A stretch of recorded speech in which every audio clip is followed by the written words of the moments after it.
प्रभु का धन्यवाद हो। देवाच्या नावाला धन्यवाद असो। पिछले हफ्ते हमने साल्वेशन, मुक्ति क्या होता है उसके विषय में थोड़ा ध्यान किया था। मागील आठवड्यामध्ये आपण उद्धार तारण काय आहे याविषयी आपण थोडक्यात मनन केलेलं होतं।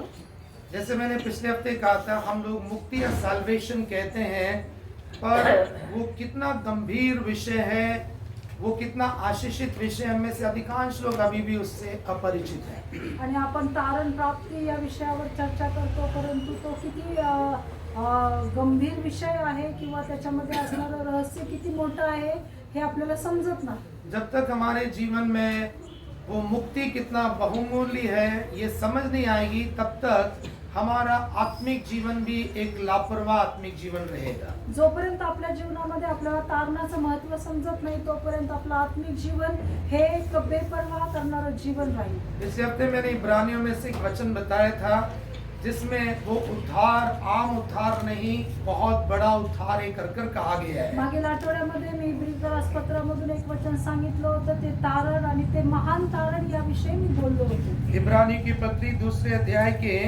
तीसरी उसके तीसरी आयत में लिखा गया है, इंग्लिश में लिखा गया है, सो ग्रेट साल्वेशन। इब्रियकास पत्र याचा दुसरा अध्याय तीसरी आयत, तिसरं वचन एक महान तारणाविषयी त्यामध्ये लिहिलेलं आहे। तर आपण एवढ्या मोठ्या तारणाकडे दुर्लक्ष केल्यास आपला कसा निभाव लागेल? तो हम लोग ऐसे बड़े उद्धार से निश्चिंत रहकर क्यों कर बच सकते हैं? ऐसे बड़े उद्धार से निश्चिंत रहकर कैसे बच सकते हैं? आणि आपण ह्या महान आणि मोठ्या तारणापासून जर वेगळं राहिलो तर आपण कसं वाचू शकतो? हिंदी में वहां पर लिखा निश्चिंत रहकर। हिंदी मध्ये लिहिलेलं आहे निश्चिंत असा शब्द वापरलेला आहे। हम निश्चिंत क्यों रहते हैं? क्योंकि हमें उसका मूल्य नहीं मालूम। आपण निष्काळजी का राहतो? कारण आपल्याला त्याचं मूल्य माहित नसतं। मैंने उसके लिए आपको पिछले हफ्ते एक उदाहरण दिया था। मागील आठवड्यामध्ये मी तुम्हाला त्याविषयी एक उदाहरण दिलेलं होतं। बेशक उद्धार मुफ्त में दिया गया है, इट्स ए फ्री गिफ्ट। हे निश्चित आहे की तारण हे आपल्याला मुक्तपणे मिळालेलं आहे, त्याच्याविषयी मूल्य दिलेलं नाहीये। पर कई बार हम लोग फ्री गिफ्ट को उतना वैल्यू नहीं देते हैं। परंतु बऱ्याच वेळा आपल्याला फुकट मिळालेल्या देणगी विषयी आपण महत्त्व त्याला देतच नाही। क्योंकि मुफ्त में मिले हुए भेंट का हम ज्यादा मूल्य देते नहीं है। कारण फुकट मिळालेल्या भेट वस्तूला आपण कुठल्याही प्रकारचं मूल्य दिलेलं नसतं। खासकर यदि वो गिफ्ट का वैल्यू कम हो तो बिल्कुल भी हम उसके बारे में चिंता नहीं आणि करेंगे। जर ती भेट वस्तू जर कमी किमतीची असेल तर बिलकुलच आपण त्याला किंमत देत नाही। क्या उदाहरण मैंने आपको दिया था?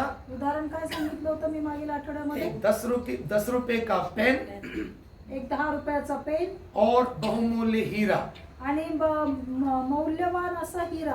मान लो क्या बोलते हैं, ब्रदर योगेश मुझे 10 रुपए का एक पेन खरीद के देते हैं। असं तुम्ही समजू गृहीत धरा की ब्रदर योगेश मला एक 10 रुपयाचा पेन बक्षीस देतात। कुछ दिनों के पश्चात वही ब्रदर योगेश मुझे लाखों की कीमत रखने वाला हीरा देते हैं। आणि काही दिवसानंतर तेच ब्रदर योगेश मला लाखाची किंमत असणारा असा एक मौल्यवान हिरा देतात। और 2 अलग अलग दिनों में एक ही दिन में 10 रुपए का पेन भी खो जाता है, लाखों रुपए का डायमंड भी खो जाता है। आणि एकाच दिवशी 10 रुपयाचा दिलेला पेन पण हरवतो आणि लाख रुपयाचा दिलेला हिरा पण हरवतो। पर मैं किसके विषय में निश्चिंत रहूंगा? पण मी कोणत्या गोष्टी विषयी निश्चिंत राहील? 10 रुपए के पेन के लिए मैं निश्चिंत रहूंगा। आणि 10 रुपयाच्या पेन विषयी मी निष्काळजी निश्चिंत राहील। जाने दो, 10 रुपए की चीज है। आणि जाऊ दे 10 रुपयाची वस्तू। और वो भी मैंने कौन सा पैसे खर्च किए? योगेश ने 10 रुपए खर्च करके मेरे को दिए। त्यासाठी मी कुठे पैसे खर्च केलेत? मला योगेशने ते बक्षीस दिलेलं आहे। पर उसी की जगह पर लाखों रुपए का मूल्य रखने वाला वो हीरा भी मुझे योगेश ने पैसे खर्च करके मुफ्त में दिया है। आणि त्याच ठिकाणी तो लाख रुपयाचा असणारा हिरा जो आहे तो योगेशने स्वतः त्याची किंमत देऊन तो मला बक्षीस दिलेला पर आहे। जैसे मैं 10 रुपए के पेन के लिए निश्चिंत रहूंगा, वैसे मैं लाखों रुपए के हीरे के लिए निश्चिंत नहीं रह सकता। ज्याप्रमाणे मी 10 रुपयाच्या पेन साठी निश्चिंत राहील, तर त्याप्रमाणे मी त्या हिऱ्याविषयी मी निश्चिंत राहणारच नाही। वो लाखों रुपए का वो हीरा ढूंढ के निकालने के लिए मैं घर को भी उल्टा पुल्टा करके रख दूंगा। आणि त्या लाख रुपयाचा हिऱ्याला शोधण्यासाठी मी माझं घर संपूर्ण उलट पालत करेल. सही है ना? खरं आहे ना? उसी प्रकार हमारे जीवन में जब ये समझेंगे कि बेशक उद्धार मुफ्त में मिला है, पर उसका मूल्य सोने चांदी और हीरो से भी बढ़कर है, आणि त्याचप्रमाणे तारण हे आपल्याला जरी मुफ्त मिळालेलं असेल तर त्या हिऱ्याप्रमाणेच त्याचं मूल्य हे हिरा सोने चांदी आणि बहुमूल्य हिऱ्यापेक्षा अधिक आहे. यही कारण है कि वचन में लिखा गया है कि एक मनुष्य के प्राण की कीमत सारे संसार में जितनी भी बहुमूल्य चीजें उन सबको बेचकर जितने भी पैसे मिले हैं उससे भी कहीं ज्यादा होता आणि है. म्हणून बायबलमध्ये वचनामध्ये असं लिहिलेलं आहे, एका व्यक्तीच्या एका मनुष्याच्या जीवाची किंमत ही जगामध्ये असणाऱ्या सर्व वस्तू विकून मिळालेल्या पैशामध्ये देखील त्याची तुलना करू शकत पर नाही. क्यों कई बार हम अपने जीवन में आराधनाओं में निश्चिंत हो जाते हैं? मग का आपण काही वेळा आपल्या जीवनामध्ये आराधनेच्या वेळांमध्ये आराधनेच्या बाबतीत आपण निश्चिंत होतो? क्यों कई बार हमारी आराधनाएं केवल एक लिखित रीति रिवाज होकर सीमित हो जाता है? का आपल्या सर्व आराधना उपासना ह्या एक रूढी रिवाज प्रमाणे चालत राहतात? क्योंकि हमने मुफ्त में मिले हुए उद्धार के मूल्य को जाना नहीं. कारण आपल्याला फुकट प्राप्त झालेल्या तारणाचं किंमत आपण समजू शकलो नाही. हमें मुफ्त में मिला है, पर उसके लिए पिता ने बहुत बड़ी कीमत चुकाई है. आपल्याला ते मोफत मिळालेलं आहे, फुकट तारण मिळालेलं आहे, परंतु आपल्या पित्याने त्याच्यासाठी एक मोठी किंमत चुकवलेली आहे. हमें मुफ्त में वो उद्धार देने के लिए पिता परमेश्वर ने क्या मूल्य चुकाया? आणि आपल्याला ते फुकट तारण देण्यासाठी आपल्या पित्याने पिता परमेश्वराने काय किंमत चुकवली? संगीता सिस्टर क्या कीमत चुकाया? संगीता सिस्टर त्याचा उसके इकलौते बेटे को हमारे लिए संसार में भेज दिया. आणि त्याचं मूल्य त्यांनी हे दिलं की त्याचा एकुलता एक पुत्र त्यांनी या जगामध्ये आपल्यासाठी दिला. आज मैं आपको एक वचन बताता हूँ और उस वचन को मैं दो बातें उसमें समझाना चाहता हूँ. आज मी तुम्हाला एक वचन सांगणार आहे आणि त्या वचनामध्ये मी तुम्हाला दोन गोष्टी समजावून सांगणार रोमियो आहे. की पत्री 8वें अध्याय में संत पौलुस कहते हैं, रोमकरास पत्र याच्या 8व्या अध्यायामध्ये संत पौल असं म्हणतो, जिस पिता ने अपने इकलौते पुत्र को रख नहीं छोड़ा, आणि ज्या परमेश्वराने आपल्या एकुलता एका पुत्राला देखील राखून ठेवलं नाही. कहने का मतलब मुझे और आपको उद्धार मुफ्त में देने के लिए उसने अपने बहुमूल्य पुत्र को भी रख नहीं छोड़ा. आणि याचा अर्थ असा होतो की तुम्हाला आणि मला फुकट मध्ये तारण प्राप्त करून देण्यासाठी त्यांनी त्याचा एकुलता एक पुत्र जो बहुमूल्य होता त्याला देखील राखून ठेवलं नाही. पढ़ेंगे 32 आयत को पढ़ेंगे. आणि 32वा वचन या ठिकाणी आपण वाचूया. ज्याने आपल्या स्वतःच्या पुत्रास राखून न ठेवता त्याला आपणा सर्वांकरिता समर्पण केले, तो त्याच्याबरोबर आपल्याला सर्व काही कसे देणार नाही? जिसने अपने निज पुत्र को भी न रख छोड़ा परंतु उसे हम सब के लिए दे दिया, वह उसके साथ हमें और सब कुछ क्यों कर न देगा? हालेलुया. यहाँ पर इस वचन को हम दो भागों में देख सकते हैं. आणि या वचनाला आपण दोन विभागामध्ये विभागूया. एक, इस वचन में चेतावनी है.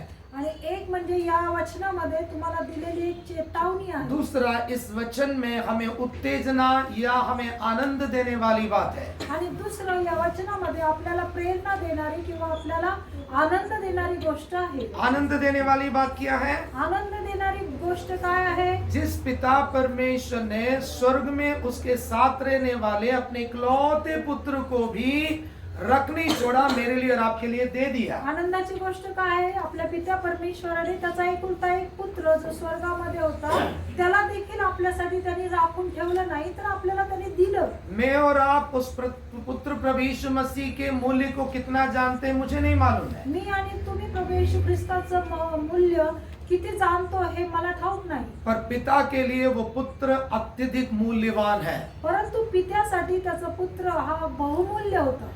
उतने मूल्यवान जिसको हम मूल्य के साथ तौल नहीं सकते, कोई मूल्य हम दे नहीं सकते हैं. आणि इतकं बहुमूल्य होतं की त्याचं मोल आपण लावू शकत नाही.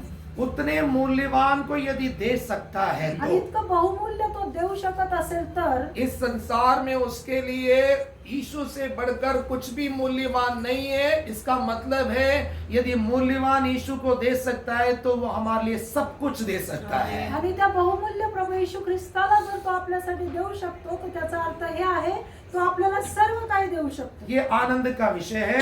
हे आनंदाची बात आहे। क्या यदि उसने पुत्र को दे दिया जर त्याने आपल्यासाठी त्याचा पुत्र दिला तो मेरे लिए और आपके लिए घर देना उसके लिए मुश्किल नहीं तर है। त्याला आपल्यासाठी तुम्हाला आणि मला घर देणं हे त्याच्यासाठी कठीण नाही। जरूरत है तो मेरे लिए और आपके लिए 4 व्हीलर 2 व्हीलर देना उसके लिए मुश्किल नहीं है। आणि जर गरज असेल तर आपल्याला 2 व्हीलर किंवा 4 व्हीलर देणं हे त्याच्यासाठी कठीण काम नाही। हमारी जरूरत के अनुसार पैसे देने के लिए उसको कोई मुश्किल नहीं है। आणि आपल्या गरजेनुसार आपल्याला पैशाचा पुरवठा करणं हे त्याच्यासाठी कठीण नाहीये। यीशु को दे सकता है तो यीशु के साथ हमें सब कुछ दे सकता है। आणि जर तो प्रभू येशू ख्रिस्ताला आपल्यासाठी देऊ शकतो तर त्याच्याबरोबर तो आपल्याला सर्व काही देऊ इससे शकतो। में निराश नहीं होना है। म्हणून आपण निराश नाही क्या व्हायचं। विश्वास करके आनंदित होना है। काय विश्वास ठेवून आपण आनंद करायचा। मेरे पिता जिसने मेरे लिए यीशु को रख नहीं छोड़ा आणि है माझा पिता ज्याने त्याच्या पुत्राला स्वतःसाठी ठेवलं नाही वो कोई भी भली वस्तु मेरे से रख नहीं छोड़ेगा। आणि तो कोणतीही चांगली वस्तू माझ्यापासून राखून ठेवणार पर नाही। विश्वास होना चाहिए। परंतु आपल्यामध्ये त्यासाठी विश्वास पर हवा। अब चेतावनी का विषय है। आता चेतावणीचा विषय अब आहे दक्षता। मैं प्रश्न आपसे पूछ रहा हूँ कि चेतावनी क्या है। आणि मी आता तुम्हाला एक प्रश्न विचारतो चेतावणी म्हणजे काय।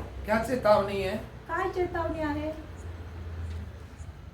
चेतावनी सुनिए। आता तुम्ही ती चेतावणी ऐका।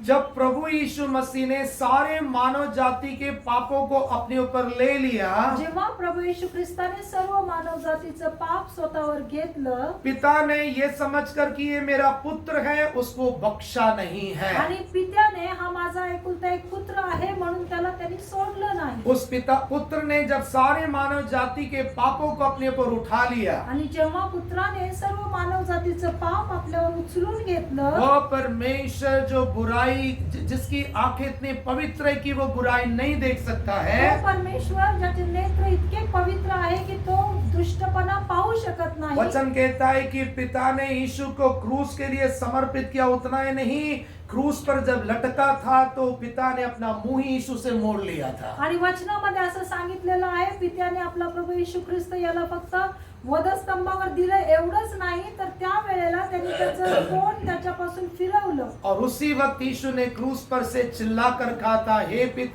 पिता तूने मुझे क्यों त्याग आणि दिया। त्याच वेळेस प्रभू येशू ख्रिस्ताने वधस्तंभावरून ओरडून बोलला माझा बापा तू माझा त्याग का केला। जब यीशु ने अपने सारे पापों को अपने ऊपर उठाया जेव्हा प्रभू येशू ख्रिस्ताने सर्व पाप आपल्यावर घेतलं पिता ने नहीं कहा कोई ये तो मेरा प्रिय पुत्र है मैं कैसे इसको क्रूस की मृत्यु के लिए सौंप सकता हूँ। पित्याने असा विचार नाही केला हा तर माझा एकुलता एक प्रिय पुत्र आहे याला मी वधस्तंभावर कसं खेळू कैसे मैं इसको पाप के दंड के लिए सौंप सकता हूँ। मी कसं त्याला पापाच्या मुक्तीसाठी सोपू शकतो। पिता ने यीशु को भी नहीं बख्शा है आणि पित्याने येशूला देखील सोडलं तो नाही। यह चेतावनी हमारे लिए क्या है मालूम है। मग ही चेतावणी आपल्यासाठी काय आहे ठाऊक आहे का। पिता जब इकलौते पुत्र को सारे मानव जाति के पापों को उठाने पर नहीं बख्शता है तो मुझे और आपको भी वो नहीं बख्शेगा। जर पिता परमेश्वर आपल्या एकुलत्या एका पुत्राला सर्व मानव जातीसाठी तो त्याला सोडत नसेल तर तो तुम्हाला आणि मला देखील सोडणार नाही। कोई पास्टर ये सोच नहीं सकता है कोई विश्वासी ये नहीं सोच सकता है कि मैं इतने सालों का पास्टर हूँ मैं इतने सालों का विश्वासी हूँ प्रभु मेरे पापों को अनदेखे कर देगा। नहीं करेगा। आणि म्हणून कोणत्याही सेवकाने कोणत्याही पास्टरने किंवा कोणत्याही व्यक्तीने असा विचार करू नये मी इतक्या वर्षापासूनचा देवाचा सेवक आहे आणि देव माझ्या पापांकडे दुर्लक्ष करेल। उस एक ही वचन में चेतावनी भी है आनंद भी है। आणि त्या एकाच वचनामध्ये आपल्याला सावधानतेचा इशारा पण आहे आणि आनंद पण आहे। हम केवल आनंद की बातों को भी नहीं कोई नहीं लेना है चेतावनी को भी अपने मन में रखना आणि है। केवळ आनंदाचीच गोष्ट आपण पाहिजे नाही तर त्या ठिकाणी दिलेला इशारा देखील आपण लक्षात घेतला हम पाहिजे। अपने जीवन में हमेशा इस डर से रहना है कि पिता जिसने अपने पुत्र को नहीं रख छोड़ा आणि म्हणून आपण आपल्या मनामध्ये नेहमी विचार करायचा की तो पिता की ज्याने आपल्या मुलाला देखील सोडलं नाही वो कैसे मुझे रख छोड़ सकता आणि है। तो कसा आपल्याला राखेल। इसलिए जब ये दर्शन हमारे जीवन में होगा हम हर पाप से पाप की क्रियाओं से बचने के लिए हमेशा प्रयास करते आणि रहेंगे। जेव्हा हे दर्शन आपल्या समोर असेल त्यावेळेस आपण पापाच्या प्रत्येक कृतीपासून वाचण्याचा प्रयत्न करू। अब ये यीशु को दिया क्यों था? आणि या येशू ख्रिस्ताला आपल्यासाठी का दिलं होतं? ताकि मेरे लिए और आपके लिए उद्धार का कप्तान बन जाए। आणि तुमच्या आणि माझ्यासाठी तो तारणाचा एक सेनापती बनावं। इब्रानी के पत्री 2 अध्याय के 10वें वचन में लिखा है कि बहुत अधिक दुखों के साथ आज्ञाकारी बनाकर उसको हमारे उद्धार का कर्ता बनाया है। आणि इब्री 2:10 मध्ये असं लिहिलेलं आहे की खूप खूप काही बहुत अधिक कष्टों के द्वारा खूप काही उसको कष्टांच्या द्वारे आज्ञाकारी बनाकर आणि त्याला आज्ञाकारी बनवून मेरे लिए और आपके लिए उद्धार का कप्तान बनाया आणि है। तुमच्यासाठी आणि माझ्यासाठी त्याला तारणाचा नायक बनवलं। इस वचन को यहाँ पर थोड़ा आप संभाल कर रखना, क्योंकि ये मैं कनेक्ट करूंगा कहीं पर और तब मुझे बताना कि ये वचन कहाँ कनेक्ट हो रहा है। हे वचन तुम्ही थोडं लक्षात ठेवा, कारण हे वचन मी पुढे तुम्हाला कुठं ना कुठं तरी त्याची संगती कशी आहे हे मी सांगणार यदि आहे। आप ध्यान से इस पर ध्यान नहीं रखोगे तो आपको पता ही नहीं लगेगा कि कहाँ पर ये कनेक्ट हो रहा है। आणि जर तुम्ही लक्षपूर्वक ऐकलं नाही तर तुम्हाला ते कळणार नाही ते कशाशी संबंधित आहे। पढ़ेंगे इब्रानियों 2:10। आपण इब्री 2:10 वाचूया। कारण ज्याच्यासाठी सर्व काही आहे व ज्याच्याद्वारे सर्व काही आहे त्याने पुष्कळ पुत्रांना गौरवात आणताना त्यांच्या तारणाचा जो उत्पादक त्याला दुःख सहनाच्या द्वारे परिपूर्ण करावे हे त्याला उचित होते। क्योंकि जिसके लिए सब कुछ है और जिसके द्वारा सब कुछ है उसे यही अच्छा लगा कि जब वह बहुत से पुत्रों को महिमा में पहुंचाए तो उनके उद्धार के कर्ता को दुख उठाने के द्वारा सिद्ध करे। यीशु मसीह जो है वो उद्धार का कर्ता या कैप्टन ऑफ सैल्वेशन है। आणि प्रभू येशू ख्रिस्त हा तारणाचा कर्ता किंवा तो तारण देणारा एक प्रमुख नायक आहे। पर पहला मनुष्य, पहला आदम, वो मृत्यु और पाप का कर्ता है। परंतु पहिला मनुष्य, पहिला आदम हा पापाचा कर्ता आहे। यीशु मसीह अंतिम आदम, वो उद्धार का करता है। आणि प्रभू येशू ख्रिस्त हा शेवटचा आदम आहे आणि तो तारणाचा कर्ता आहे। दोनों समझ आ रही है ना? आणि दोन्ही गोष्टी तुम्हाला पहला समजतात का? मनुष्य, पहला आदम, वो मृत्यु का करता है, आणि पहिला मनुष्य, पहिला आदम हा मृत्यूचा निर्माण करता आहे। क्योंकि उसी के द्वारा मृत्यु इस संसार में आया। कारण त्याच्या द्वारेच जगामध्ये मृत्यू मरण प्रवेश केलं। पर यीशु मसीह उद्धार और अनंत जीवन का करता है। परंतु प्रभू येशू ख्रिस्त हा तारणाचा कर्ता आहे, निर्माण करता आहे। ये यीशु मसीह अंतिम आदम और दूसरा मनुष्य कहलाता है। आणि तोच प्रभू येशू ख्रिस्त शेवटचा आदम आणि शेवटचा आदम आणि दुसरा मनुष्य बोलवण्यात येतो। पिछले बाइबल स्टडी में आए हुए लोगों को थोड़ा सा कहीं हिंट मिल रहा होगा कि मैंने एक प्रश्न आपको दिया था। आणि मागील आठवड्यात बायबल स्टडीला आलेल्या लोकांना काही थोडंफार समजत असेल, मी तुम्हाला काहीतरी क्या प्रश्न क्या विचारला। प्रश्न था? काय प्रश्न होता? पहला आदम, अंतिम आदम, पहिला आदम आणि शेवटचा आदम, पर पहला मनुष्य, दूसरा आणि मनुष्य। पहिला मनुष्य आणि दुसरा मनुष्य। जो पहला आदम था उसको 2 नाम दिए गए हैं, पहला मनुष्य, पहला आदम। आणि पहिला मनुष्य जो होता त्याला 2 नावं दिलेले आहे, पहिला मनुष्य आणि पहिला आदम। पर यीशु मसीह के बारे में लिखा गया है अंतिम आदम और दूसरा मनुष्य। आणि प्रभू येशू ख्रिस्ताविषयी लिहिलेले आहे की हा शेवटचा आदम आणि दुसरा मनुष्य। पहला मनुष्य और पहला आदम, पहिला मनुष्य आणि पहिला आदम, दूसरा मनुष्य और अंतिम आदम। आणि दुसरा मनुष्य आणि शेवटचा आदम। मैंने आपसे प्रश्न किया था क्यों उसे दूसरा आदम नहीं कहा गया। आणि मी तुम्हाला प्रश्न विचारला होता की त्याला दुसरा आदम असं का नाही म्हटलं गेलं। पहले मनुष्य के लिए क्या है? पहला आदम, पहला मनुष्य। आणि पहिल्या मनुष्यासाठी काय आहे? पहिला मनुष्य, पहिला आदम। पर यीशु के लिए ये नहीं कहा गया कि दूसरा मनुष्य, दूसरा आदम, पर कहा गया दूसरा मनुष्य और अंतिम आदम। परंतु प्रभू येशू ख्रिस्तासाठी दुसरा मनुष्य, दुसरा आदम असं नाही म्हटलं गेलं, तर शेवटचा आदम असं बोललं गेलं। इस प्रश्न को मैं यहाँ दोबारा रोक रहा हूँ। आणि दुसऱ्यांदा मी या प्रश्नामध्ये मी थांबत आहे। अब मैं वापस आ रहा हूँ। आणि पुन्हा मी माझ्या वचनाकडे येतो। कहाँ पर? उद्धार। आणि कुठं? तारणाविषयी। हम कहते हैं उद्धार। तारण।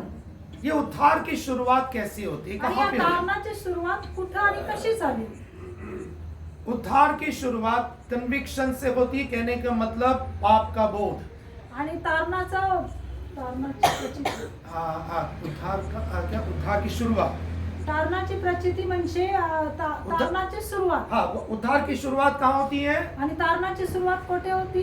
द कन्विक्शन ऑफ सिन, पाप का बोध. आणि त्याची सुरुवात आपल्या पापाचं आपल्यावर असणारं ओझं त्याच्याद्वारे होती. मैंने आपको बताया था अंग्रेजी में कहते हैं 3 C's ऑफ सैल्वेशन. आणि इंग्लिश मध्ये असं म्हणतात की तारणाचे 3 बीज. कन्विक्शन, पाप का बोध. पापाचं बोध कहने का मतलब व्हाट यू फील. म्हणजे याचा अर्थ तुम्ही काय, त्याच्याविषयी तुम्हाला काय वाटतं. दूसरा कन्फेशन. आणि दुसरं कबुली. हाँ, पाप अंगीकार करना. आणि पापाची स्वीकृती करणं. What you say with your mouth. आणि जे तुमच्या तोंडाने तुम्ही कबूल करता. तिसरं कन्वर्शन, परिवर्तन. परिवर्तन कहने का मतलब व्हाट यू डू. आणि परिवर्तन याचा अर्थ तुम्ही जे करता ते. ये उद्धार में 3 बातें होती हैं. आणि तारणामध्ये या 3 गोष्टी होतात. पहला पाप का बोध. आणि पहिलं म्हणजे पापाची जाणीव. दूसरा पाप का अंगीकार. दुसरं पापाचा अंगीकार. तीसरा जीवन में परिवर्तन. आणि तिसरं आपल्या जीवनामधलं परिवर्तन. स्वभाव में परिवर्तन. स्वभावामधलं परिवर्तन. चाल चलन में परिवर्तन. वर्तवणुकीमधलं परिवर्तन. हमारे जीवन में पाप का बोध आने के लिए आपल्या जीवनामध्ये पापाचं आपल्याला जाणीव होण्यासाठी सबसे पहले क्रिया कौन करता है? सर्वप्रथम क्रिया कोण करता? पवित्र आत्मा हमारे मरे हुए मनुष्य में एक जीवन लेकर आता है. सर्वप्रथम पवित्र आत्मा आपल्या मेलेल्या जीवनामध्ये एक जीवन घेऊन येतो. पर ध्यान रखना, ये नया जीवन नहीं है. परंतु हे लक्षात ठेवा, हे नवीन जीवन नाही. ये उस मरे हुए प्राण को दोबारा एक जीवन, ये कहने का मतलब कुछ फील करने के लिए उसको रीजनरेट करता है. आणि त्याचा अर्थ असा होतो, पवित्र आपल्याला पुनर्जीवन देण्यासाठी तो आपल्याला रिजनरेट पुनर्जीवन देत असतो. यहाँ पर मैं आपको एक अंतर बता रहा हूँ. यामधील अंतर मी तुम्हाला पवित्र सांगतो. आत्मा अभी उस मनुष्य के अंदर नहीं आया है, केवल रीजनरेट कर रहा है, उसको एक जीवन दे रहा है. या ठिकाणी अंतर हे आहे की पवित्र आत्मा त्या मनुष्याच्या आतमध्ये आलेला नाहीये, तर तो त्याला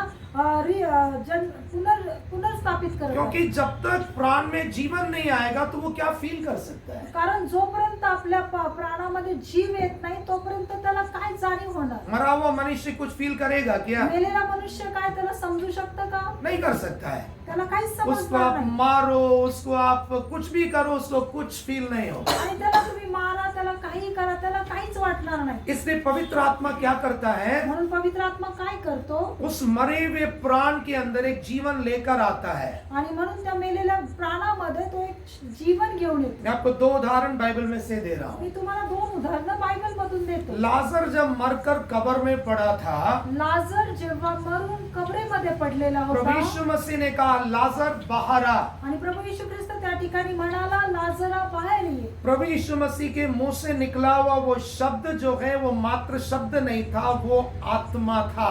आणि प्रभू येशू ख्रिस्ताच्या मुखामधून निघलेला जो शब्द होता तो शब्द नव्हता, तर तो एक आत्मा होता. क्योंकि यीशु मसीह यूहन्ना 6वें अध्याय में कह रहा है, कारण प्रभू येशू ख्रिस्त योहान 6 मध्ये म्हणतो, मेरा वचन आत्मा है. माझं वचन आत्मा आहे. माय वर्ड इज द स्पिरिट. आणि माझं वचन आत्मा आहे. पढ़ेंगे 63 वर्स 63. 63व वचन आपण वाचूया.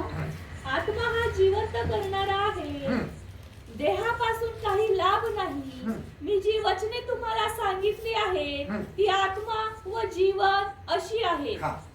आत्मा तो जीवनदायक है, हाँ. शरीर से कुछ लाभ नहीं. हाँ. जो बातें मैंने तुमसे कही है वे आत्मा है और जीवन भी है. जब प्रभु यीशु मसीह ने कहा लाजर बाहर आ, जेव्हा प्रभू येशू ख्रिस्त म्हणाला की लाजर बाहेर ये, तो क्या हो रहा है? तो त्या ठिकाणी काय होत आहे? आत्मा जो है वो मरे हुए लाजर के अंदर जीवन को फॉर्म कर रहा है. आणि त्या ठिकाणी आत्मा जो आहे तो मेलेल्या लाजरामध्ये जीवनाची स्थापन करत आहे. दूसरा एक उदाहरण दुसरं उदाहरण असं आहे, उड़ाऊ पुत्र के बारे में. उधळ्या पुत्राविषयी एक उदाहरण आहे. जब उड़ाऊ पुत्र वापस आया तो पिता अपने बड़े बेटे से एक बात कह रहा है. आणि ज्यावेळेस उधळ्या पुत्र आपल्या पित्याच्या घरी परत आला त्यावेळेस बाप आपल्या मोठ्या मुलाला असं बोलतो, क्या कहा था? ये मारा गया म्हणतो? था अभी.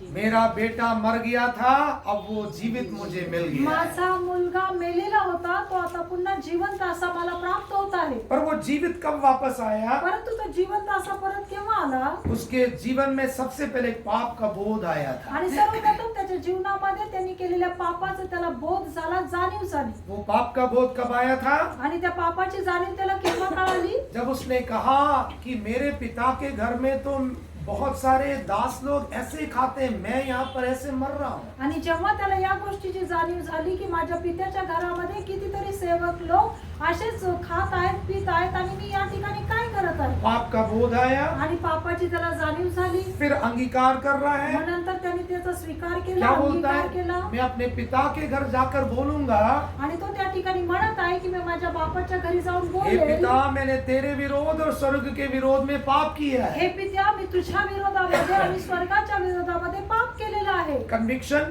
त्या ठिकाणी त्याला अंगीकार केला त्याने, नहीं, पाप का बोध आया। आणि त्या ठिकाणी त्याला पापाची जाणीव झाली. मेरे पिता के घर में इतनी सुविधाएं, मैं यहाँ पर भूखा मर रहा आणि हूँ। माझ्या पित्याच्या घरामध्ये इतक्या सुखसोयी आहे आणि या ठिकाणी मी उपाशी मरत आहे. दूसरा कन्फेशन, आणि दुसरं त्यांनी कबुली दिली. क्या कन्फेशन? काय कबुली दिली? कि मैंने तेरे और स्वर्ग के विरोध में पाप किया है। मी तुझ्या आणि स्वर्गाच्या विरोधामध्ये पाप केलेला आहे. तीसरा कन्वर्शन हो रहा है। आणि तिसरं त्याच्यामध्ये परिवर्तन होत आहे. क्या कहता है? काय म्हणतो? मैं तेरा पुत्र कहलाने की योग्य नहीं हूँ, मी तुझा मुलगा म्हणून घेण्यासाठी योग्य नाही. मुझे तो अपने घर में एक दास होकर रख ले। आणि तू मला तुझ्या घरामध्ये एक नोकर म्हणून ठेव. अब मैं तुझे कभी छोड़कर नहीं जाऊंगा, आता मी तुला कधीही सोडून जाणार नाही. मैं कभी तेरे विरोध में काम नहीं मी करूंगा। तुझ्या विरोधात कधीही काही करणार नाही. जीवन परिवर्तित हो रहा है। आणि त्याचं जीवन त्या ठिकाणी परिवर्तन होत आहे. ये होता है उद्धार। आणि यालाच म्हणतात तारण. कहने का मतलब 3 C's: conviction, confession end conversion. आणि याचा अर्थ आहे तारण. त्याचा अर्थ असा आहे की पापाची जाणीव होणं, पापाची कबुली देणं आणि जीवनामध्ये परिवर्तन होणं. पर ये उद्धार की क्रिया शुरू होने के लिए परंतु या तारणाची क्रिया सुरू होण्यासाठी कौन जरूरी है? कोणाची आवश्यकता आहे? पवित्र आत्मा जरूरी है। पवित्र आत्म्याची आपल्याला गरज आहे. हमारा रिजनरेशन, हमारा मरा हुआ मनुष्य में जीवन आना जरूरी है। आणि आपल्या मेलेल्या जीवना मनुष्यामध्ये जीवन येणं गरजेचं आहे. ये कौन करता है? आणि ते कोण करतं? पवित्र पवित्र आत्मा। आत्मा करतो. पर अभी पवित्र आत्मा अंदर वास नहीं कर रहा है। परंतु या वेळेला आपण पाहतो की पवित्र आत्मा आतमध्ये वास करत नाहीये. पवित्र आत्मा कब वास करना शुरू करता आणि है? पवित्र आत्मा केव्हा आपल्यामध्ये वास करतो? जब हम यीशु को मुक्तिदाता कर स्वीकार करके हम क्रूस पर अपने पुराने मनुष्यत्व को मार देते हैं। जेव्हा आपण प्रभू येशू ख्रिस्ताला आपला तारणारा म्हणून स्वीकारतो आणि आपल्या जुन्या स्वभावाला आपण वधस्तंभावर खिळतो, तेव्हा रोमियो 6वें अध्याय में रोमकरास पत्र याचा 6वा अध्याय संत पौलुस कह रहा है, आणि संत पाऊल त्या ठिकाणी म्हणतो, यदि हम उसकी मृत्यु की समानता में जुट जाएंगे जर आपण त्याच्या मरणाच्या समानतेमध्ये जर आपण गेलो तो हम उसके जीवन में भी सहभागी हो जाएंगे। तर आपण त्याच्या जीवनामध्ये देखील प्रवेश करू, सहभागी होऊ. जब हम क्रूस पर अपने पुराने मनुष्य को मारते हैं जेव्हा आपण वधस्तंभावर आपला जुना मनुष्य मारतो और मसीह को धारण कर लेते आणि हैं, ज्यावेळेस ख्रिस्ताला आपण परिधान करतो, तब पवित्र आत्मा हमारे अंदर आकर वास कर हमें एक नई सृष्टि बना देता है। तेव्हा पवित्र आत्मा आपल्यामध्ये येतो, आपल्यामध्ये वास करतो आणि आपल्याला नवीन सृष्टी बनवतो. इतना समझ आ गया? एवढं समजलं का? नहीं आया? सबको समझ आया ना? सर्वांना समजलं का? ओके, एक 5 मिनट लेकर मैं खत्म कर रहा हूँ। आणि एक 5 मिनिट घेऊन मी संपवतो. अब ये जो उद्धार का कर्ता मैंने आपको बताया आणि था, हे जे तारणाचा निर्माण करता याविषयी तुम्हाला मी बोललो, हम कौन सा सब्जेक्ट लेके जा रहे हैं? उद्धार। आणि आपण कोणता विषय घेऊन जात आहोत? तारण. अब आप मुझे प्रश्न का उत्तर देना है। आता तुम्ही मला माझ्या प्रश्नाचं उत्तर द्या. पहला कोरिन्थियों 15वां अध्याय पहिले कोरिन्थियाचा 15वा अध्याय 45, 46, 47 3 वचनों को आप पढ़ोगे तो 45, 46, 47 हे वचन जर तुम्ही वाचलं तर वहां पर संत पौलुस त्या ठिकाणी संत पाऊल दो अलग अलग पदों का इस्तेमाल कर रहा है। आणि संत पाऊल त्या ठिकाणी 2 वेगवेगळ्या वचनांचा सांगत आहे. 45वें वचन में कहता है, आणि 45व्या वचनामध्ये तो बोलत आहे, पहला आदम जीवित प्राणी हुआ, आणि तो त्या ठिकाणी म्हणत आहे पहिला आदम हा जिवंत प्राणी आहे पर अंतिम आदम जिलाने वाला आत्मा हुआ। आणि शेवटचा आदम हा जिवंत करणारा आत्मा आहे। पर आप नीचे जब आओगे परंतु जेव्हा तुम्ही खाली वाचत येताल 47वें वचन में, आणि 47व्या वचनामध्ये फर्स्ट मैन पहला मनुष्य पृथ्वी पर से था। आणि पहिला मनुष्य जो होता तो पृथ्वीवरून होता। अब देखिए यहाँ पर कौन सा पद इस्तेमाल हो रहा है। आणि आता या ठिकाणी पहा कोणतं वचन किंवा बोल होत आहे। वहाँ पर दूसरा मनुष्य कहा गया है। आणि दुसरा त्या ठिकाणी दुसरा मनुष्य असं म्हटलेलं आहे। क्यों प्रभु यीशु मसीह के लिए अंतिम मनुष्य नहीं कहा गया? का प्रभू येशू ख्रिस्ताला अंतिम मनुष्य म्हटलं नाही? क्यों यहाँ पर प्रभु यीशु मसीह के लिए दूसरा मनुष्य कहा गया है? का या ठिकाणी प्रभू येशू ख्रिस्ताला दुसरा मनुष्य असं बोललेलं आहे? या दूसरे एक तरीके से एक सवाल मैं कर रहा हूँ। किंवा दुसऱ्या अर्थाने मी तुम्हाला एक प्रश्न विचारतो। जैसे यहाँ पर वो पहले मनुष्य को पहला आदम कहा गया, ज्याप्रमाणे पहिल्या मनुष्याला पहिला आदम असं संबोधलं, तो यीशु मसीह को कह सकते थे ना कि दूसरा आदम। आणि मग प्रभू येशू ख्रिस्ताला पण बोलण्यात आलं असतं ना की दुसरा आदम। पर क्यों प्रभु यीशु मसीह को अंतिम आदम कहा गया और दूसरा मनुष्य कहा गया? का त्या ठिकाणी शेवटचा आदम आणि दुसरं मनुष्य प्रभू येशू ख्रिस्ताला बोललं गेलं? मेरा प्रश्न समझ में आ रहा है आपको? प्रश्न समजतो का? पहला जो मिट्टी से बनाया गया था, पहिला जो मातीपासून बनवलेला होता उसके दो नाम हैं, त्याचे दोन नाव आहेत। पहला आदम, पहिला आदम, पहला मनुष्य। पहिला मनुष्य। पर यीशु मसीह के लिए दो नाम है, वो अलग है। परंतु प्रभू येशू ख्रिस्तासाठी जे दोन नाव आहेत ती वेगळी आहेत। वहां पर ये नहीं कहा गया है कि दूसरा आदम, त्या ठिकाणी असं नाही म्हटलेलं आहे येशू ख्रिस्ताला की दुसरा आदम, पर क्या कहा गया परंतु है? काय म्हटलं गेलेलं आहे? दूसरा मनुष्य और अंतिम आदम। दुसरा मनुष्य आणि शेवटचा आदम। इसमें बहुत गहरी सच्चाई छिपी हुई आणि है। यामध्ये खूप मोठं रहस्य लपलेलं आहे। मुझे नहीं मालूम है आप इसको पढ़कर ऐसे छोड़ के चले गए कि आपने इस पर गौर किया है कि क्यों संत पौलुस ये दो अलग अलग पदों को इस्तेमाल कर रहा है। मला ठाऊक नाही हे वचन तुम्ही वाचून असं सोडलं का? तुम्ही विचार केला की संत पाऊल या ठिकाणी याच्या दोन गोष्टी का सांगत आहे? इसमें एक बड़ा उपदेश छिपा हुआ है, एक बड़ा प्रगटीकरण छिपा हुआ आणि है। त्यामध्ये एक मोठं प्रकाशन, एक प्रगटीकरण लपलेलं आहे। पहला मनुष्य पहला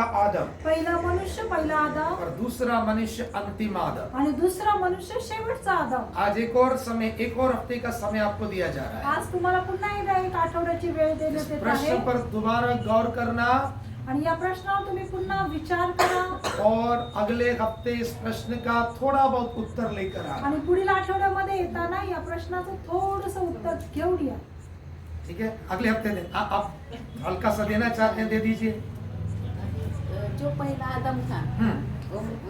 म्हणजे मी मराठीतूनच सांगते, मातीचा होता। दुसरा आदम म्हणजे दुसरा मनुष्य हा आत्म्यापासून जन्मला। आणि अंतिम आदम कशासाठी म्हटलं त्याला तर ते पुनरुत्थित झाले, म्हणजे परत उठला गेला। आदम अजून उठला गेलेला म्हणून अंतिम। ओके, ठीक है, चलो बैठ जाइए। आप थोड़े करीब आए हैं, इसको हम अगले हफ्ते और डिटेल में समझेंगे इसको। तुम्ही जो उत्तराच्या जवळ आलेला आहात, परंतु पुढील आठवड्यामध्ये आणखी आपण त्याला खोलवर त्याचा अभ्यास करूया। मैं आग्रह करूंगा कि हमारे पास्टर्स लोग भी थोड़ा इसका उत्तर लेकर आएंगे, आणि मी हे सगळं विनंती करतो की आपले सेवक लोक त्यांनी देखील याचं उत्तर शोधावं।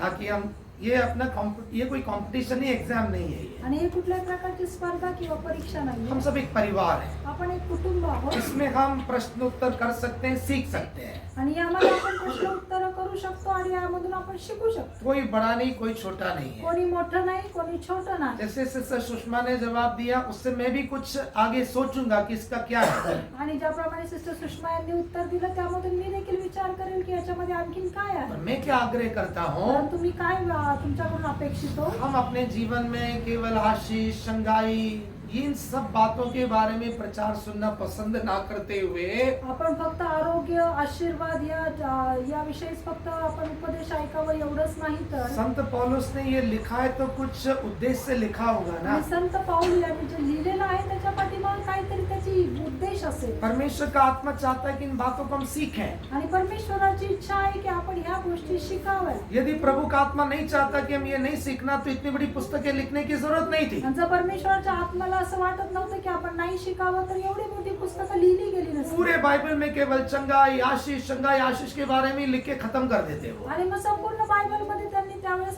फक्त आशीर्वाद आरोग्य एवढंच लिहून संपवलं असतं. कभी कभी आजकल के प्रचारकों को सुनकर मेरे मन में ये सवाल उठता है कि क्यों इतनी बाइबल, बड़ी बाइबल की जरूरत थी, छोटा सा एक बुकलेट में सारी चंगाई आशीषें लिखकर खत्म कर देते, लोग वही सुनना पसंद करते हैं. आजकालच्या सेवकांचं मी ज्यावेळेस पाहतो ऐकतो त्यावेळेस मला असं वाटतं की बायबलमध्ये एवढं बायबल मोठं लिहिण्याची गरज नव्हती.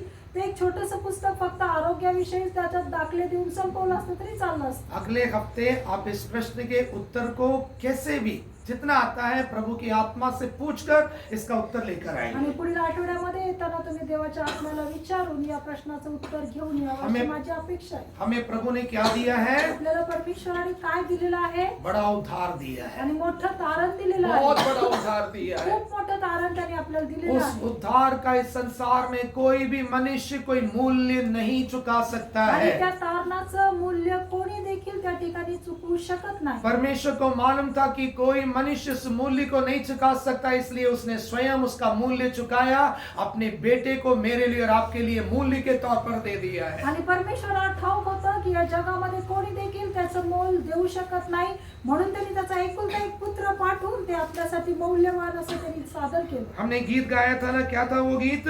आपण कोणतं गीत? नहीं नहीं नहीं नहीं, आपण एक उदार मन से हा. शांति दिया है. आणि मोकळ्या मनाने त्यांनी आपल्याला शांती दिलेली आहे. हमारे स्वर्गीय पिता ने उदार मन से जो मूल्य मैं और आप चुकाना था, चुका नहीं सकते थे, वो पिता परमेश्वर ने चुका दिया है. आणि जे मोल, जी किंमत तुम्ही आणि मी चुकवायला पाहिजे होती ती आपल्या पित्याने आपल्यासाठी त्याचा पुत्र देऊन त्यांनी ती मोल दिलेला आहे. मेरा और आपका कर्तव्य क्या है? तुमचं आणि माझं कर्तव्य काय आहे? जिस पिता ने मेरे लिए उदार मन से उद्धार के लिए मूल्य चुकाया है, ज्या परमेश्वराने तुमच्या आणि माझ्यासाठी एका उदार मनाने मोल दिलेला आहे, किंमत चुकवलेली आहे, उस परमेश्वर के लिए मैं लापरवाह नहीं होना है. आणि त्या परमेश्वरासाठी मी निश्चिंत राहिला नाही उस पाहिजे. परमेश्वर की सेवा और आराधना में मैं निश्चिंत और आलसी नहीं होना आणि है. त्या परमेश्वराच्या आराधनेसाठी मी निश्चिंत आणि आळशी किंवा निष्काळजी राहू नये. जिस उदार मन से पिता ने दिया, उतना ही उदार मन से मैं प्रभु की आराधना करना आणि है. ज्या उदारतेने परमेश्वराने दिलं त्याच उदारतेने आपण देखील परमेश्वरासाठी आराधना केली पाहिजे. जब हम प्रभु के लिए उदार मन से आराधना करेंगे, वो हमारे जीवन में आशीषों को देने के लिए कंजूसी नहीं करेगा. जिसने यीशु को नहीं रख छोड़ा, वो कोई भली वस्तु हमसे नहीं रख छोड़ सकता ज्या है. परमेश्वराने त्याच्या एकुलत्या एक पुत्राला स्वतःसाठी राखून ठेवलं नाही, आपल्यासाठी दिलं, तर तो कोणतीच चांगली वस्तू आपल्यापासून राखून ठेवणार नाही, तो आपल्याला उदारतेने देईल. पर एक ही चीज वो आग्रह कर रहा है. तर तो एकाच गोष्टीची तो अपेक्षा करतो. क्या आग्रह करना है? तो काय अपेक्षित हम हो? उदार मन से प्रभु के लिए आराधनाओं को देते आपण रहे. एक उदार मनाने, मोठ्या मनाने आपण परमेश्वराची आराधना केली पाहिजे. उदार मन से हम प्रभु के लिए धन्यवाद की भेंटों को चढ़ाए, तालियों को बजाए, हालेलुया बोले. हम जो कुछ प्रभु के लिए कर सकते हैं, उदार मन से मैं बहुतायत से प्रभु के लिए आणि करते आपण रहना मोठ्या है. मनाने, उदार मनाने, पूर्ण अंतकरणाने परमेश्वराची स्तुती, आराधना, परमेश्वराची प्रार्थना करणं गरजेचं आहे. हम अपनी आंखों को बंद करेंगे. आपण आपले नेत्र बंद करूया. एक और बार वो जो गीत हमने गाया था, उदार मन से, केवल उसके हम एक कोरस, एक स्टैंजा को गाते हुए हम कहेंगे, प्रभु तूने उदार मन से अपने पुत्र को मेरे लिए दिया है. आज उदार मन से मैं तेरी आराधना करने के लिए समर्पित हो रहा आपण त्या हूं. गीताचा एक स्टॅन्झा गाऊया की जे उदार मनाने परमेश्वराने आपल्याला शांती दिलेली आहे, त्याच उदार मनाने आपण त्याची आराधना और करूया. मैं आपको दावे से कहना चाहता हूं, जब हम उदार मन से प्रभु की आराधना करेंगे, वो उदार मन के साथ हमारे जीवन में हर भली वस्तु को देता आणि रहेगा. मी तुम्हाला निश्चित सांगतो, जेव्हा आपण उदार मनाने त्याची आराधना करू, त्यावेळेस तो उदार मनाने आपल्यासाठी सर्व आशीर्वाद हो देईल. सकता है आज आपने चंगाई के बारे में, आशीषों के बारे में नहीं सुना, पर सबसे बहुमूल्य उद्धार के बारे में सुना है. कदाचित आज तुम्ही तारणाविषयी, आशीर्वादाविषयी आणि आरोग्याविषयी ऐकलं नसेल, परंतु एक मोठा किमती तारणाविषयी, महान तारणाविषयी तुम्ही ऐकलेलं जो आहे. लोग पिता परमेश्वर के द्वारा उतने बहुमूल्य उद्धार को देने के लिए उदार मन से अपने पुत्र को दे दिया है, आणि ज्या परमेश्वराने आपला एकुलता एक पुत्र उदार मनाने आपल्यासाठी, आपल्या तारणासाठी दिला, आइए हम उदार मन के साथ उसके लिए गाकर उसकी महिमा या करेंगे. आपण मोठ्या अंतकरणाने, एका उदार मनाने त्याच्यासाठी त्याच्यासाठी गीत गाऊन त्याची स्तुती करूया तालियों को बजाकर हम आनंद के साथ गाएंगे। आणि टाळी वाजवून आपण आनंदाने ते गीत गाऊया और जब हम गाएंगे, प्रभु आज हमें भली वस्तु से तृप्त करने जा आणि रहा जेव्हा है। आपण हे गीत गाऊ त्यावेळेस परमेश्वर आपल्याला उत्तम पदार्थाने तृप्त करेल शरीर में चंगाई से तृप्त करने जा रहा है। शरीरामध्ये तो आपल्याला आरोग्य देईल मन में शांति और आनंद से तृप्त करने जा रहा आणि तो है। आपल्या मनामध्ये शांती आणि आनंद देऊन आपल्याला तृप्त हम करेल गाकर उसकी महिमा करेंगे। आपण गीत गाऊन त्याची स्तुती करूया खून बहा आमच्या स्वर्गीय प्रेमळ प्रभू परमेश्वरा, रात्रीच्या समयी आम्ही तुझ्या चरणाजवळ आलेलो असताना प्रभू परमेश्वरा, आज तुझा पवित्र आत्मा आमच्यामध्ये उपस्थित होता। होय प्रभू परमेश्वरा, तुझ्या वचनाद्वारे आज आमच्याशी प्रत्येकाशी तू बोललास, याबद्दल आम्ही तुझ्या नावाला धन्यवाद देतो। प्रेमळ प्रभू परमेश्वरा, तू उदार अंतकरणाने तुझा एकुलता एक पुत्र येशू ख्रिस्ताला आमच्यासाठी दिलं। होय प्रभू परमेश्वरा, खरोखरच तुझा तो एकुलता एक पुत्र होता प्रभू परमेश्वरा, आणि त्याच्याद्वारे, त्याच्या बलिदानाद्वारे आम्हाला तारण मिळालं, आमचा उद्धार झाला प्रभू परमेश्वरा। या सर्व गोष्टीसाठी तुझ्या नावाला मी धन्यवाद देतो। आणि प्रभू परमेश्वरा, तुझं वचन आम्हाला स्पष्टपणे दाखवलेलं आहे की एवढ्या मोठ्या तारणाकडे आम्ही दुर्लक्ष करू शकत नाही। जर आम्ही त्या तारणाकडे दुर्लक्ष केलं तर आमचा निभाव कसा लागणार। होय प्रभू परमेश्वरा, त्या येशू ख्रिस्ताच्या मौल्यवान रक्ताद्वारे आम्हाला जो उद्धार मिळालेला आहे, जे तारण मिळालेलं आहे, ते तारण आम्ही सांभाळून ठेवण्यासाठी, त्या तारणाद्वारे आम्ही इतरांना सुद्धा प्रभू परमेश्वरा तुझ्या राज्यामध्ये आणण्यासाठी प्रभू परमेश्वरा, विशेष तो आमच्या अंतःकरणामध्ये प्रभू परमेश्वरा प्रेरणा दे प्रभू परमेश्वरा। जे वचन तू आम्हाला शिकवलेलं आहे प्रभू, तुझ्या दासाच्या द्वारे प्रभू परमेश्वरा, ज्या वचनाचं प्रकाशन तू आम्हाला केलेलं आहे प्रभू परमेश्वरा, जो उलगडा करून दिलाय, याबद्दल आम्ही तुझे आभार मानतो प्रभू परमेश्वरा। येणाऱ्या दिवसामध्ये आम्ही वचनाकडे योग्य प्रकारे लक्ष देण्यासाठी आम्हाला कृपा पुरव। तुझ्या वचनामध्ये आम्ही रममान होण्यासाठी, रमून जाण्यासाठी आम्हाला विशेष त्या वचनाची गोडी लागू दे प्रभू परमेश्वरा। सुंदर वचनासाठी आम्ही तुझ्या नावाला धन्यवाद देतो प्रभू परमेश्वरा। तुझ्या दासाला विशेष वचन सांगण्यासाठी तू कृपा पुरवलीस, याबद्दल आम्ही तुझे आभार मानतो। आम्हाला सर्वांना प्रभू हे वचन ऐकण्यासाठी, ग्रहण करण्यासाठी तू सहाय्य केलंस, याबद्दल आम्ही तुझे आभार मानतो। सर्वांना प्रभू या रात्रीच्या समयी प्रभू इथे येण्यासाठी विशेष सहाय्य मदत केलंस प्रभू, त्याबद्दल तुझे आभार मानतो। सर्वांचं जाणं सुद्धा तू आशीर्वादाचं, सुखाचं कर प्रभू परमेश्वरा। आणि येणाऱ्या दिवसामध्ये प्रभू परमेश्वरा, तुझ्या वचनामध्ये अधिक अधिक वाढण्यासाठी आम्हाला विशेष सहाय्य कर प्रभू। आम्ही सर्वजण बसलेले प्रभू परमेश्वरा तुझ्या हातामध्ये समर्पित होतो प्रभू परमेश्वरा। तू आम्हाला चालव, तू मार्गदर्शन। धन्यता आणणारा प्रभू येशू ख्रिस्त त्याच्या प्रिय आणि गोड नावामध्ये प्रार्थना केली, म्हणून तो ऐक, आमेन।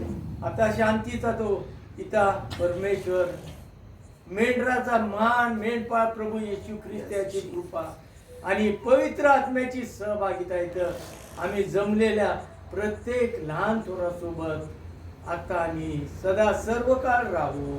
आमेन। हालेलुया।